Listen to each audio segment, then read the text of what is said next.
All right, guys, what's going on? Welcome in. So in this one, I wanted to really talk about 5 free agents outside of Odell Beckham Jr., Ben Jones, and of course Connor McGovern. Outside of those three, obviously the Jets have been linked to all three players, and they've been talked about quite a lot. But in this one, I wanted to focus on 5 guys that are all realistic. None of these guys are going to break the bank asking for $15-20 million a season. Not in the least. All 5 guys would come in and fill positions of need. And I know, there's so much talk about Aaron Rodgers and, possibility of adding, again, Odell Beckham Jr. here. But these 5 guys, in my opinion, should be in play for the Jets. Let's start with the first one. It's Al Woods. At 6'3", 330, Woods started in 16 games for the Seahawks in 2021 and 14 last year. He had 39 tackles, 2 sacks, 5 tackles for loss. Woods is not a pass rusher, right? Woods' bread and butter is stuffing the run. And when I look at this, the interior of the Jets' defensive line, it's a little thin. It's a little thin, right? Quinton Williams, obviously, he's a mainstay, but Solomon Thomas was brought back by the team. There's been some talk about potentially moving John Franklin Myers inside. I'm not 100% sure if that's going to happen, but the team lost Nathan Shepard. They lost Sheldon Rankins, who had an underrated season. We need some talent here, right? We need depth. And I think Al Woods, a veteran, 36 years old, somebody who does fit the system, somebody who's played on multiple teams, somebody who, again, really excels in stuffing the run, can do the dirty work, can take on double teams, can free up opportunities for Quinnen one-on-one. I think Woods makes a ton of sense. And against one of the points that we made earlier, he's not going to be asking for 12 mil, right? Oh, I want to play for the Jets, 13, 14 mil. Not at all, right? So you could potentially sign a starting defensive tackle, which will overall help the defensive line, overall help the defense, bring in veteran leadership, somebody who's won a lot of games throughout the course of his career, spent time with the Steelers, for a minimal deal. Sign me up for that. Okay, so next up, we're sticking with the Seahawks here, and we're going to be talking about a player who I felt like had a really, really good season last year, somebody who just became available, yesterday, 2 days ago here. The Seahawks pulled their tender, strong safety Ryan Neal. He's coming off the best season of his career, 66 tackles, 8 passes defended against with 1 interception in 14 games. His closing speed is great. He can really make a difference at all, throughout all levels of the defense, in the deep parts of the field where he could just come up and be that secondary defensive help. He could flock to the outside and make plays on the boundary, step up and make plays in the running game. And again, I think the explosiveness, the closing speed, obviously fits the scheme here, what Ulbrich and Saleh want to do defensively.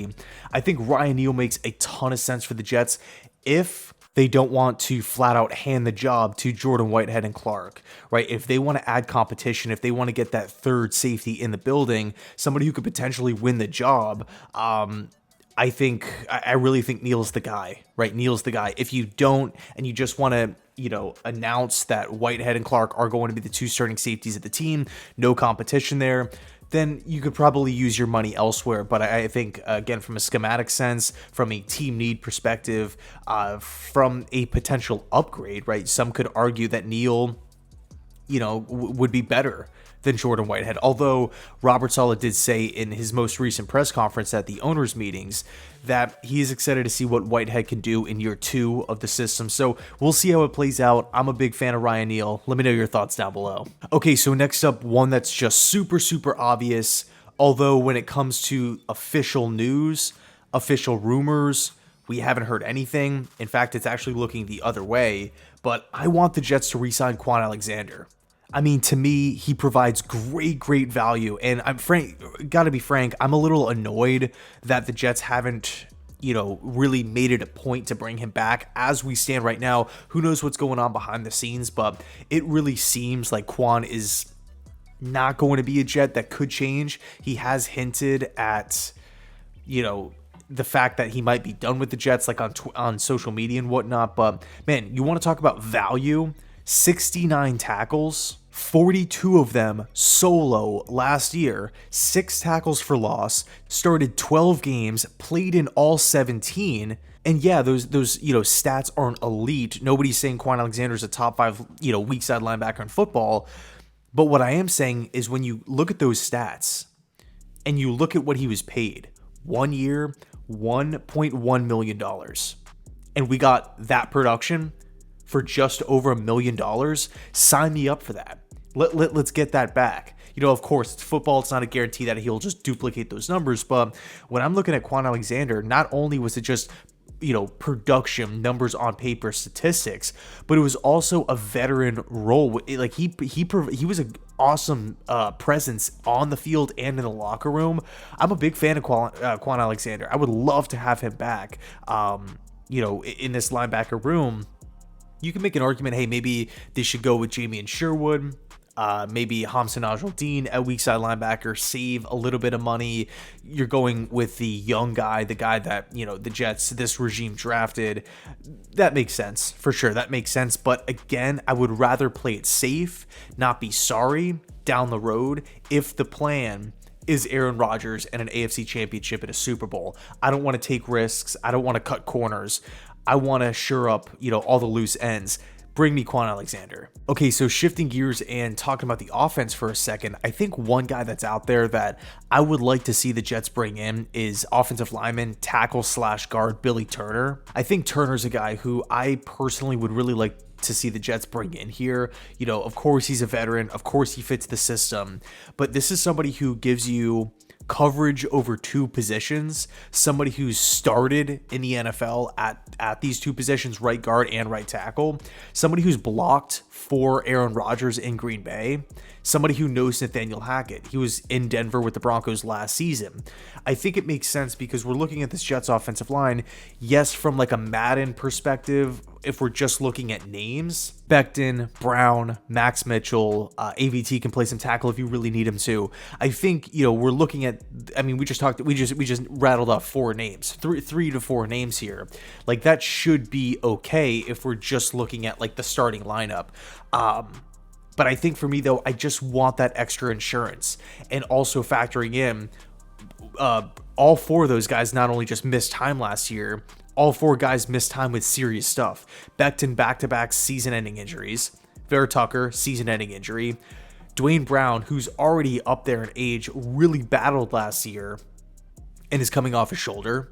And then Max Mitchell with the blood clots. I don't want to take any risks and be down players on the offensive line, guys that are responsible for opening up holes for the running backs and protecting the 39-year-old Aaron Rodgers, assuming this trade gets done. I don't want to take that risk. Of course, we still have the draft. I'm, 100% sold on taking an offensive lineman with that 13th overall pick. Again, assuming we keep it. But if we talk about depth and adding a veteran signing, Billy Turner to me makes all the sense in the world.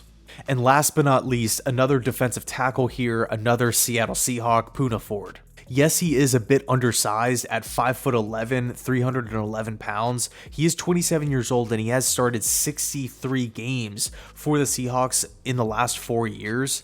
I look at a guy in Ford and the potential with him playing next to Quinnen Williams. I could see him taking another step forward here. I don't think he's fully done in his development, if that makes sense. He is coming off the best season of his career. I like how consistent he is. He does have a sizable market right now. I know the Seahawks want to bring him back, but of course, financials are getting in the way. The Buffalo Bills are interested in Ford, so I don't think this one is going to be super easy to achieve. But man, if the Jets bring in Punam Ford, that's your starting defensive tackle right next to Quinnen Williams. And I think our defensive line would be in great shape if we brought, either or Al Woods or Ford into the building. So anyway, let me know your thoughts. Of course, that's not every single free agent that I would love for this Jets team. Those are just, to me, the 5 ones that are realistic, they make sense, the Jets can afford, and they all, of course, fit the scheme, fit the culture, and fill major positions of need. So anyway, let me know your thoughts down below in the comment section. Who do you want the Jets to target? And as always, go Jets.